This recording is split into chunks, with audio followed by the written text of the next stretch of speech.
올 한 해 우리는 한 말씀을 붙들고 함께 걸어가고 있습니다.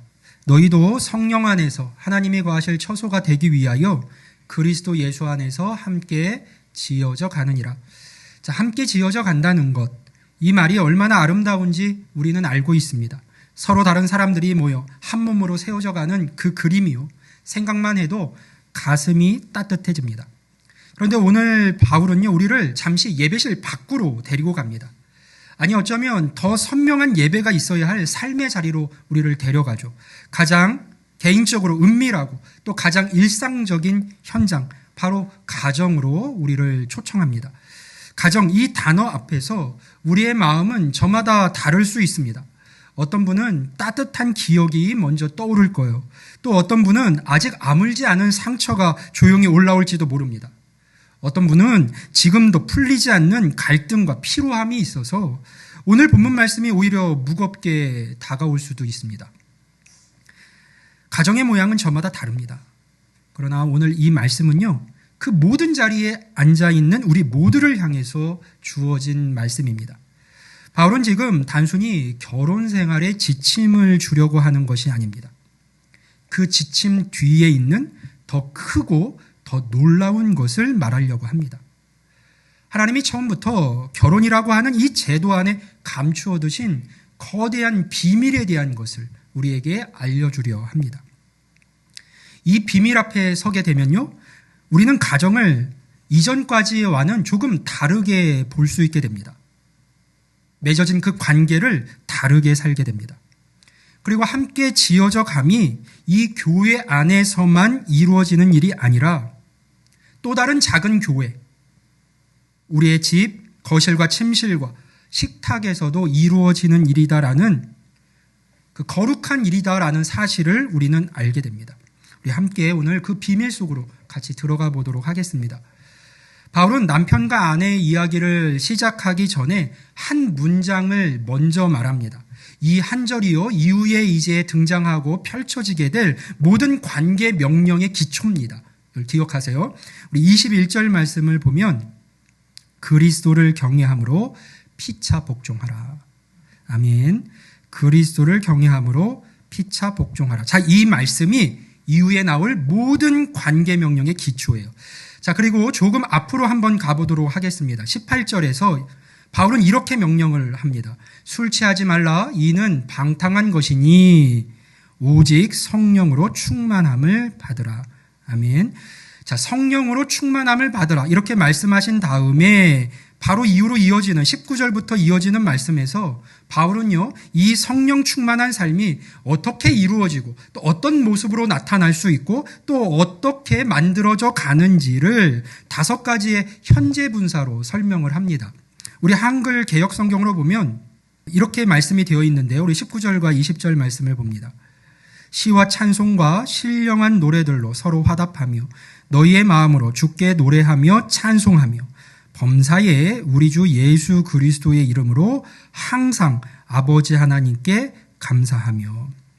자, 바울이 말합니다. 오직 성령으로 충만함을 받으라. 어떻게 그 성령 충만한 삶을 만들어갈 수 있는가? 또 그 성령 충만한 삶은 어떻게 우리 삶 속에서 드러나는가? 몇 가지를 이야기한 거예요. 시와 찬송과 신령한 노래들로 서로 화답하고 말하고 너희의 마음으로 주께 노래하며, 남의 마음이 아니에요. 나의 마음으로 주께 노래하며 찬송하고 또 범사에 우리 주 예수 그리스도의 이름으로 항상 아버지 하나님께 감사하며. 그리고 나서 이제 마지막 5번째 그 성령 충만한 삶의 열매이자 또 과정을 이야기하는데요. 그게 21절인 거예요.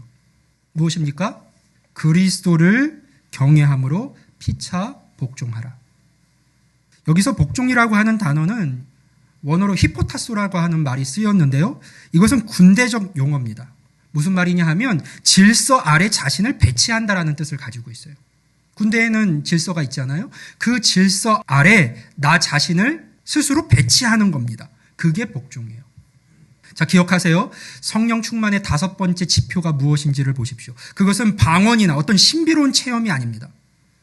그것은 상대를 위해 그 질서 안에서 나 자신을 서 있어야 할 마땅한 자리에 배치하고 바꿔 얘기하면 나 자신을 낮추는 태도예요. 그리고 성령으로 충만한 사람의 마지막 증거는 교회 공동체 안에서뿐만이 아니라 가장 가까운 관계 안에서 드러납니다. 이곳 교회 안 예배당에서의 은혜가 가정에서 집에서의 태도로 연결될 때 비로소 그 은혜가 내가 받은 그 은혜가 진짜임을 알 수가 있습니다. 바울은 이 말씀을 시작하면서 아내들아 복종하라 라고 시작하지 않았습니다. 남편들아 사랑하라 라고 시작하지도 않았어요. 그는 이렇게 말했습니다. 피차 복종하라. 그리고 그 이유와 근거를 한마디로 정리해서 말했죠. 그리스도를 경외함으로. 우리는 보통 이렇게 생각을 합니다. 좋아요. 상대가 먼저 변한다면 나도 변하겠습니다. 배우자가 나를 먼저 사랑해주면 나도 사랑할 수 있습니다. 자, 상대가 나를 먼저 존중해준다면 나도 기꺼이 그를 존중하겠습니다. 이런 방식으로 관계를 대하면요. 이 모든 관계의 질은 결국 상대방에게 달린 것이 됩니다. 우리가 어떻게 하면 이 관계의 질을 좋게 할까? 그 사람이 이렇게 해서 저렇게 해서 이렇게 한다면 내가 이렇게 하겠습니다. 이렇게 된다면 이 모든 관계의 질은 다 상대방에게 달리게 돼요. 그 사람이 어떻게 하느냐에 따라서 이 관계의 질이 달라지는 겁니다. 그런데 바울은 순서를 뒤집습니다. 관계의 질을 결정하는 것은 상대방이 아니라는 거예요. 그럼 누굽니까? 내가 누구를 경외하는가입니다. 경외라고 하는 말은 공포에 짓눌리는 어떤 두려움이 아닙니다. 그리스도가 나의 주인이심을 내 삶 전체로 인정하는 태도예요. 그것이 성경이 말하는 경외입니다. 내 감정보다 그분의 말씀을 더 높이는 것, 내 자존심보다 그분의 십자가를 더 붙드는 것, 그것이 바로 주님을 경외하는 거예요. 그러니까 복종은 굴욕이 아닙니다. 그리스도를 경외함으로 나를 낮추고 그 질서 안에서 내가 서 있어야 할 자리를 나 스스로 선택하는 것, 그것은 굴욕이 아닌 거예요. 패배도 아닙니다. 복종은 내가 그리스도 아래에 서 있음을 드러내는 믿음의 선택입니다. 배우자의 태도 때문이 아니라 그리스도 때문에 복종을 선택하는 것. 이 차이 하나가 우리 안에 연결되어 있는 관계 전체를 조금씩 바꿉니다. 우리는 모두가 누군가에게는 강해지고 싶어 합니다. 특히 가장 가까운 관계 안에서 우리는 이해받고 싶고 인정받고 싶고 또 이기고 싶어 합니다. 그러나 바울은 이렇게 말합니다. 그리스도를 경외함으로 피차 복종하라. 여기에는 조건이 없습니다. 상대가 먼저 한다면이라는 단서도 없습니다. 우리가 그렇게 하는 이유는 단 하나입니다. 우리가 경외하는 그리스도 때문입니다. 그리스도를 경외하는 사람은요, 상대를 눌러야지만 내가 선다고 생각하지 않습니다. 내가 우위를 점해야지만 내가 더 안전하고 평안할 수 있다고 생각하지 않아요. 왜냐하면 우리는 다 예수님 안에서 이미 안전한 자리에 서 있는 자들이기 때문이에요. 삶의 어떤 것 때문이 아니라 그리스도 안에서 우리가 안전함을 선포할 수 있는 자들이기 때문입니다. 그래서 우리가 물어야 할 것은 이거예요. 나는 과연 어떤 사람인가? 여러분은 어떤 사람입니까? 늘 내 말이 더 옳다는 것을 증명하려는 사람입니까? 아니면 그리스도를 경외함으로 자기를 먼저 낮추는 사람입니까? 이 피차에 복종하는 일은요, 서로가 동시에 지는 게임이 아닙니다. 서로가 동시에 그리스도께 순종하는 길이에요.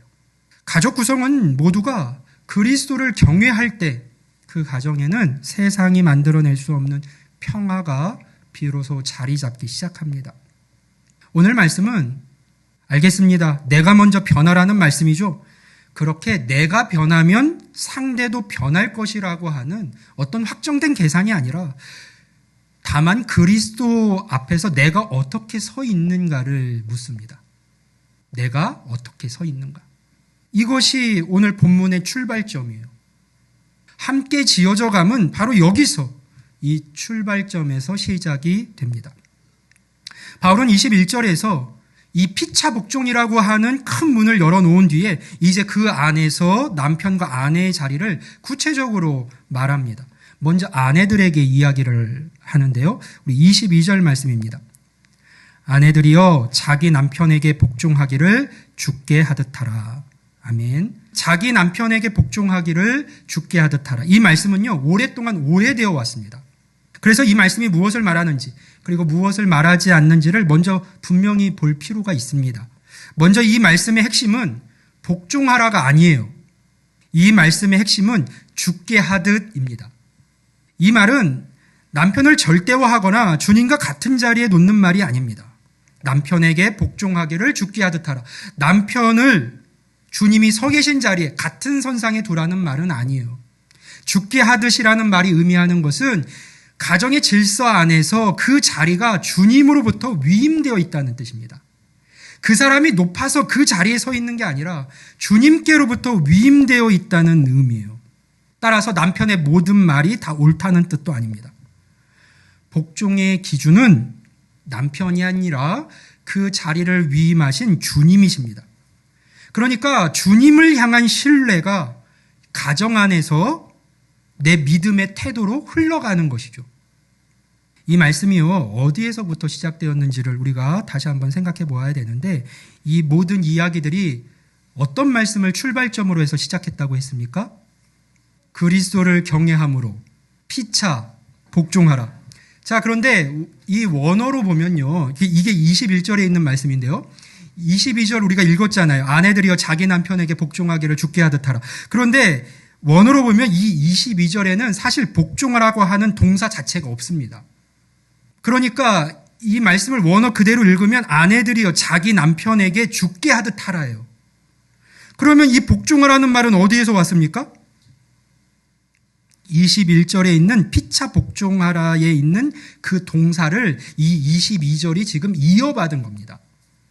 그러니까 아내의 복종은요, 아내에게만 주어진 별개의 명령이 아닙니다. 모든 그리스도인들이 피차 복종해야 한다라고 하는 그 큰 흐름 안에서 아내에게 주어진 구체적인 부르심이 무엇이냐 하면 자기 남편에게 주께 하듯 하라입니다. 한 가지 더 말씀을 드리고 싶은데요. 창세기에서 하나님이 여자를 만드실 때 사용한 단어가 있어요. 히브리어로 에제르, 돕는 배필에 사용이 되었어요. 그 단어가 돕다라고 하는 뜻이 있거든요. 협력자. 그런데 이 단어가 구약 성경에서 또 어디에 쓰이는지 아시나요? 하나님이요, 당신 자신을 묘사하실 때 쓰이는 단어가 바로 이 에제르입니다. 시편 121편 1절과 2절 말씀인데 우리 같이 한번 읽어봅니다. 시작.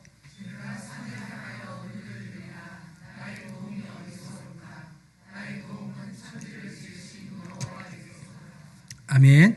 자, 내가 산을 향하여 눈을 들리라. 나의 도움이 어디서 올까? 나의 도움은 천지를 지으신 여호와에게서로다. 여기서 사용된 도움이 바로 에제르예요. 하나님께서 우리의 도움, 협력자가 되신다는 것이죠. 그러니까 복종은요, 사실상 약자의 언어가 아닌 겁니다. 강한 자가, 더 좋은 것을 줄 수 있는 자가, 협력할 수 있는 자가 스스로 선택하는 믿음의 언어인 거예요. 예수님은요, 말씀에 따르면 그분이 곧 하나님이시고 태초부터 말씀으로 계셨던 분이에요. 빌립보서 2장의 말씀에 따르면 하나님과 동등됨을 취해도 좋은 분이었습니다. 그러나 자기를 낮추시고 죽기까지 그분은 하나님께 복종하시죠. 성경이 이렇게 분명히 이야기하고 있어요. 죽기까지 복종하셨다. 하나님의 뜻에. 그분이 하나님보다 더 약자였기 때문에, 부족했기 때문에 그렇게 하신 건가요? 아니죠. 약자여서가 아니라 예수님 스스로 아버지 하나님의 뜻에 순종하는 선택으로 십자가를 지신 겁니다. 그렇게 복종하신 거예요. 그러므로 아내가 남편에게 죽게 하듯 복종하는 것은 남편보다 아내가 약하거나 부족해서가 아닙니다. 다만 그렇게 세우신 하나님의 질서를 신뢰하기 때문에, 그리스도를 신뢰하기 때문에 기꺼이 그 자리에 나를 세우는 것이죠. 그리고 바로 그 믿음의 선택이요, 내 가정을 세웁니다. 하나님께서 처음 설계하신 그 모습대로의 가정으로 우리를 세워가는 것이죠. 바울은 23절과 24절에서 이 복종의 근거를 더 분명히 이야기를 합니다. 이는 남편이 아내의 머리됨이 그리스도께서 교회의 머리됨과 같음이니 그가 바로 몸의 구주시니라. 그러므로 교회가 그리스도에게 하듯 아내들도 범사에 자기 남편에게 복종할지니라. 남편이 아내의 머리됨이 그리스도께서 교회의 머리됨과 같음이니. 여기서 머리는요, 오해하시면 안 됩니다. 지배를 뜻하는 말이 아니에요. 바울이 제시하는 머리됨의 모델이 누구입니까? 그리스도시잖아요. 그런데 그리스도가 교회 위에 군림하셨나요? 그렇지 않아요. 오히려 교회를 위해 자신을 내어주신 분입니다. 교회를 구원하신 분이에요. 그가 바로 몸의 구주시니라. 이 말씀이 그것을 우리에게 분명히 보여주죠. 그러니까요, 남편의 머리됨은 권력이 아니라 책임입니다. 무언가를 휘두르는 자리가 아니라 책임의 자리인 거예요. 자, 이 질서를 받아들이고 신뢰하는 사람은 어떤 선택을 할까요? 하나님께서 가정에 세우신 그 질서요. 남편을 가정의 머리 되게 하셨다. 책임자로 위임하셨다. 질서를 그렇게 세우셨다. 이 질서를 받아들이고 신뢰하는 사람, 24절에서 바울은 이렇게 힘주어 말합니다. 그러므로 교회가 그리스도에게 하듯 아내들도 범사에 자기 남편에게 복종할지니라. 범사에, 모든 일에서입니다. 이것은 우리 모두가 가볍게 넘길 수 있는 말씀은 아니죠. 남편에게 죽게 하듯 하는 것. 약하거나 부족해서가 아니에요. 애제로.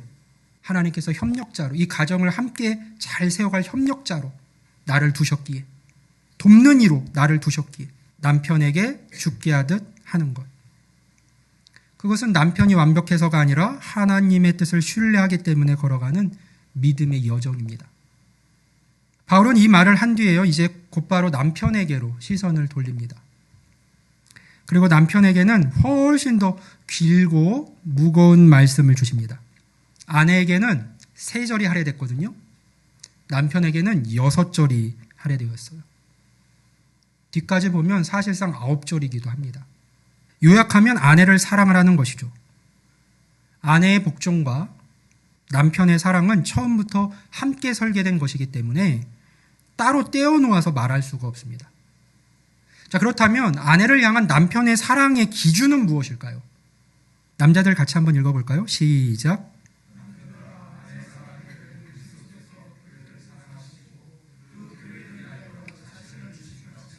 아멘. 그리스도께서 교회를 사랑하시고 그 교회를 위하여 자신을 주심같이. 그러니까요, 이 사랑은 낭만적인 감정이 기준이 아닌 거예요. 서로 잘 맞는 것이 기준이 되는 것도 아닙니다. 기준은 십자가예요. 지금요, 그리스도는 완전해진 교회를 기다렸다가 이제 좀 사랑할 만하네 하고 사랑하신 게 아닙니다. 아직 연약하고 아직 넘어지는 교회를, 때로는 배신하고 밀어내는 그 교회를 먼저 사랑하셨습니다. 남편의 사랑도 그 방향을 그래서 가리킵니다. 아내가 충분히 사랑스러워질 때까지 기다리는 사랑이 아니라 지금 내 옆에 있는 이 아내를 향해서 먼저 움직이는 사랑입니다. 주님께서 교회를 향해 그렇게 하셨듯이요. 그리고 그 사랑에는 분명한 목적이 있었어요. 26절과 27절 말씀을 보세요.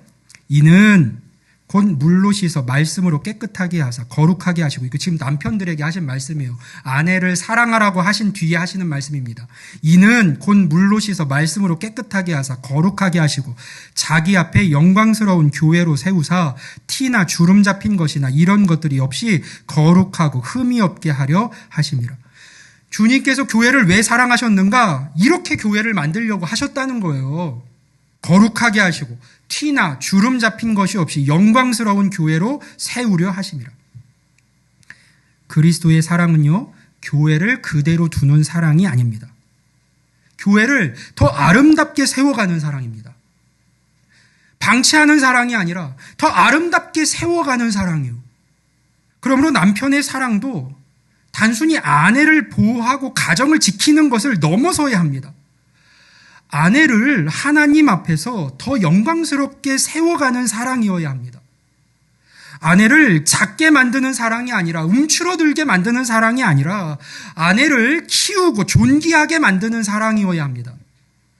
아내의 부족함을, 약함을 지적하기보다 내 아내에게 있는 그 아름다움을 발견하고 적극적으로 세워주는 것, 숨쉬게 하는 것, 살아나게 하는 것, 생명력 있게 하는 것, 그것이 바로 바울이 말하는 남편의 사랑입니다. 기억할 것은 이 말씀 역시 남편만을 향한 것은 아니라는 거예요. 바울은 이 모든 이야기를 어떤 말에서부터 시작했다고요? 그리스도를 경외함으로 피차 복종하라. 그 말에서부터 지금 시작이 된 겁니다. 피차, 서로예요. 우리는 모두 다 그리스도의 사랑을 다 동일하게 받은 사람들이고 그렇기에 우리 모두는 십자가적 사랑을 배워야 하는 자리에 서 있습니다. 사랑은 감정이 아니라 결단이고 결단에는 희생이 따릅니다. 많은 이들이 사랑은 단지 감정의 문제라고 생각해요. 감정이 얼마나 갈까요? 필요하지만 그것만은 아닙니다. 사랑하기로 작정하는 겁니다. 사랑하기로 결단하는 거예요. 거기엔 희생이 따르죠. 그렇다면 우리가 어떻게 그런 사랑을 살아낼 수 있을까요? 우리같이 연약한 사람이요. 이유는 분명해요. 우리가 사랑하기 전에 이미 그 사랑을 다 받았고 경험한 자들이기 때문에 그렇습니다. 사랑은 받은 자만이 줄 수 있잖아요. 그런데 우리는 이미 그 사랑을 다 받았어요. 자신을 내어주신 그리스도의 사랑을 이미 다 경험한 자들입니다. 그래서 우리는 억지로 짜내듯 사랑하는 게 아닙니다. 이미 받은 사랑을 흘려보내는 사랑입니다. 바울은 가정을 통해서 그리스도의 사랑을 설명하고 있지만 동시에 이 그리스도의 사랑만이 우리 가정을 다시 세울 수 있음을 말하고 있습니다. 이 사랑이 없다면요, 복종은 억압이 되고 권위는 상처가 됩니다. 그러나 십자가의 사랑이 중심에 서게 되면 복종은 존중이 되고 권위는 책임이 됩니다. 오늘 말씀이 우리에게 그려주고 있는 이 아름다운 그림을 한번 생각해 보세요. 남편이 그리스도처럼 희생적으로 아내를 사랑할 때요, 아내는 그 남편을 존경하기가 조금 더 쉬워집니다. 아내가 남편을 진심으로 존경할 때 남편은 그 아내를 사랑하기가 조금 더 쉬워집니다. 이 두 바퀴가 함께 돌 때 우리 가정은 앞으로 조금씩 나갈 수 있는 거예요. 그런데 반대로 생각해 보세요. 이 흐름이 끊어지면 무슨 일이 일어날까요? 남편이 아내를 사랑하지 않으면 아내는 남편을 존경하기가 어려워집니다. 아내가 남편을 존경하지 않으면요, 남편은 아내를 사랑하기가 어려워집니다. 그렇게 서로를 향한 문이 조금씩 닫히기 시작하는 것이죠. 그렇다면 이 흐름을 선한 방향으로, 하나님이 기뻐하시는 방향으로, 하나님께서 작정하신 방향으로, 설계하신 방향대로 다시 시작하는 것은 누구의 몫일까요? 바울의 대답은요, 이미 21절에 나와 있었습니다.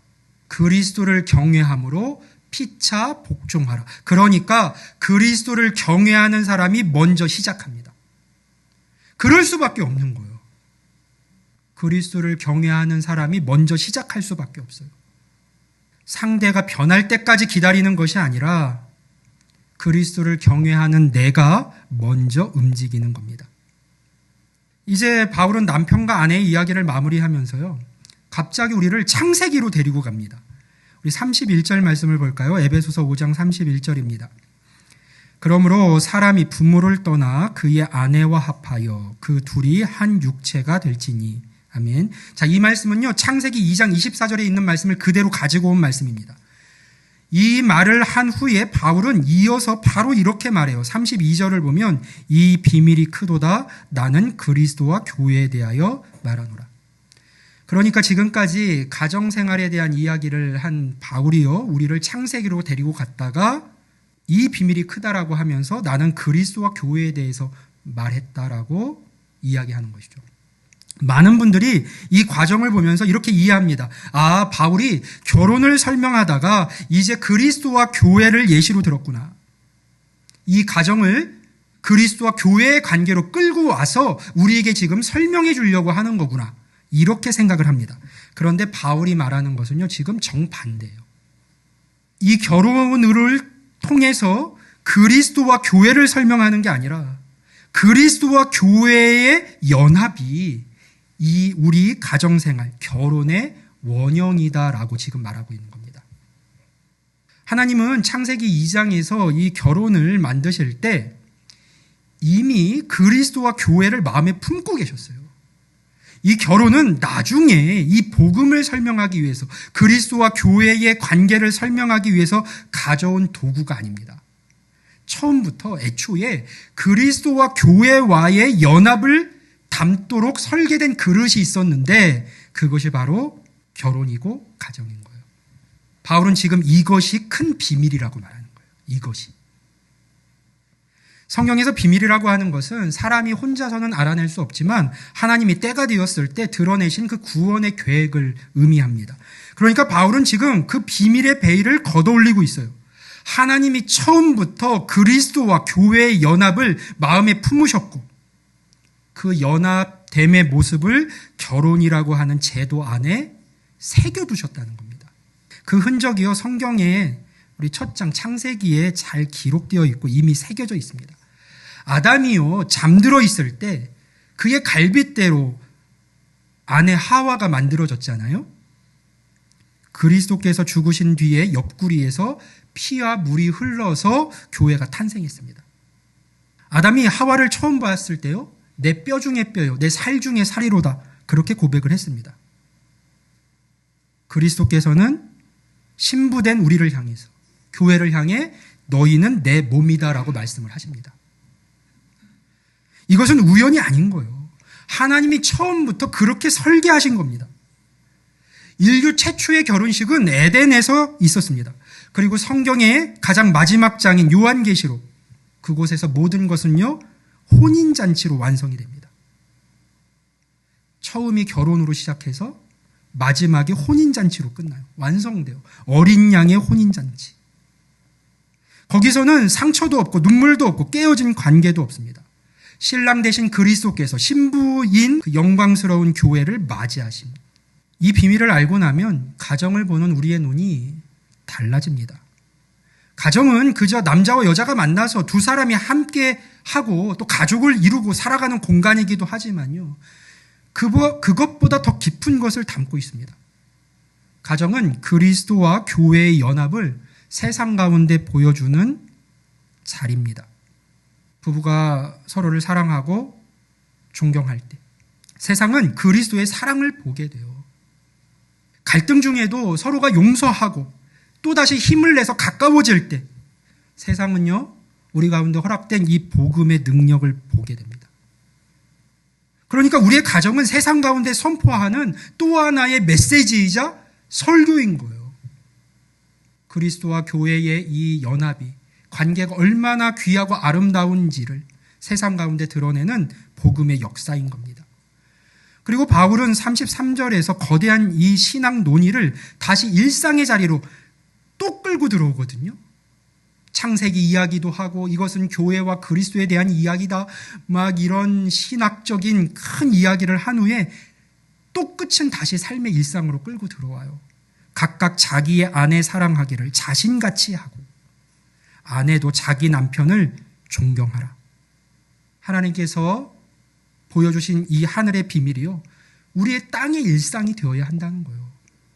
우리가 가진 이 신학이 우리의 삶의 태도가 되어야 된다는 겁니다. 복음이 오늘 우리 집에서 주고받는 말 한마디가 됩니다. 이 말씀은요, 결혼한 분들에게만 해당되지 않습니다. 사랑하고 낮아지고 상대를 세워주는 삶을 배우는 것은 모든 그리스도인의 부르심입니다.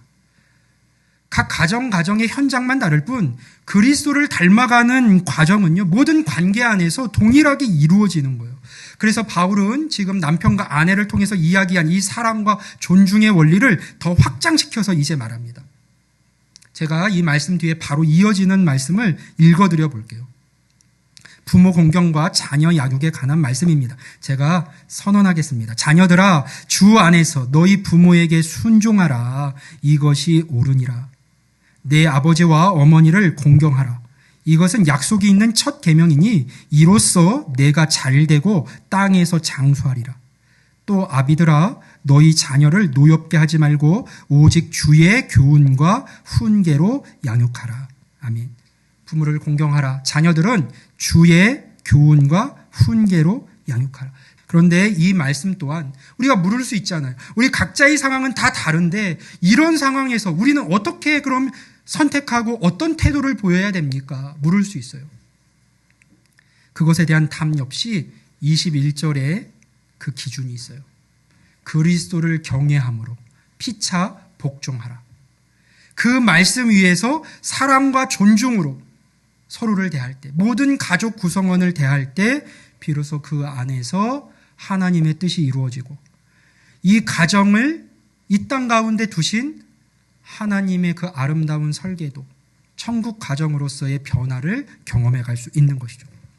사랑하는 성도 여러분, 에베소서 5장은요, 완벽한 가정의 기준을 제시하기 전에 먼저 한 분의 사랑을 보여줍니다. 그리스도께서 교회를 사랑하셨다는 것이죠. 어떤 교회였습니까? 아직 연약하고, 아직 넘어지고, 아직 성화의 길을 걷고 있는 그 교회를 사랑하셨습니다. 언제까지요? 죽기까지요. 그 교회를 향해 자신을 내어주셨습니다. 오늘 이 말씀이 어떤 분에게는 새로운 도전으로 들릴 수 있습니다. 어떤 분에게는 깊은 데서 오래된 무언가를 건드릴 수도 있습니다. 그러나 이 말씀이 목표하는 것은 무엇인가를 해야 한다는 압박감이나 왜 그렇게 살지 못했느냐고 하는 정죄가 아닙니다. 이 말씀은 우리를 비교의 자리에 세우지 않아요. 다만 십자가 앞으로 우리를 데려갑니다. 우리의 가정이 완전해서 소망이 있는 것이 아닙니다. 신랑 되신 그리스도의 사랑이 지금도 흔들리지 않고 우리와 함께하고 계시기에 우리는 참 신랑 되신 그분 안에서 다시 시작할 수 있습니다. 그분이 사랑으로 교회를 포기하지 않으셨듯이 우리 서로의 관계도 그분의 손 안에서 포기되지 않습니다. 그분은 애제로 우리를 돕는 분이시거든요. 함께 지어져 가느니라. 이 말씀은 우리의 능력을 선언하는 선포가 아닙니다. 하나님의 신실하심을 선언하는 것입니다. 그분이 우리를 지어가고 계시기 때문에 우리는 지어집니다. 그분이 붙들고 계시기 때문에 우리는 함께 갈 수 있습니다. 오늘 예배를 마치고 집으로 돌아가실 때 우리는 다 같이 하나의 초대 앞에 서게 됩니다. 지금 내 곁에 있는 사람을 향해서 어제보다 조금 더 그리스도의 눈으로 바라볼 수 있는가? 지금 내가 내 자리에서 하늘의 비밀이 담겨져 있는 이 관계를 조금 더 성실하게 살아낼 수 있는가? 가정은 하나님이 거하실 성전입니다. 그리고 그 성전은 오늘도 우리와 함께, 주님과 함께 지어져 가고 있습니다. 낙심하지 마시고 포기하지도 마십시오. 때가 이름에 거둘 수 있습니다. 하나님께서 우리의 삶에 열매를 주십니다. 그 순종과 하나님께서 예비하신 그 아름다운 복의 길을 오늘도 믿음으로 걸어가는 우리 모두가 될 수 있기를 주님의 이름으로 간절히 축원합니다. 아멘.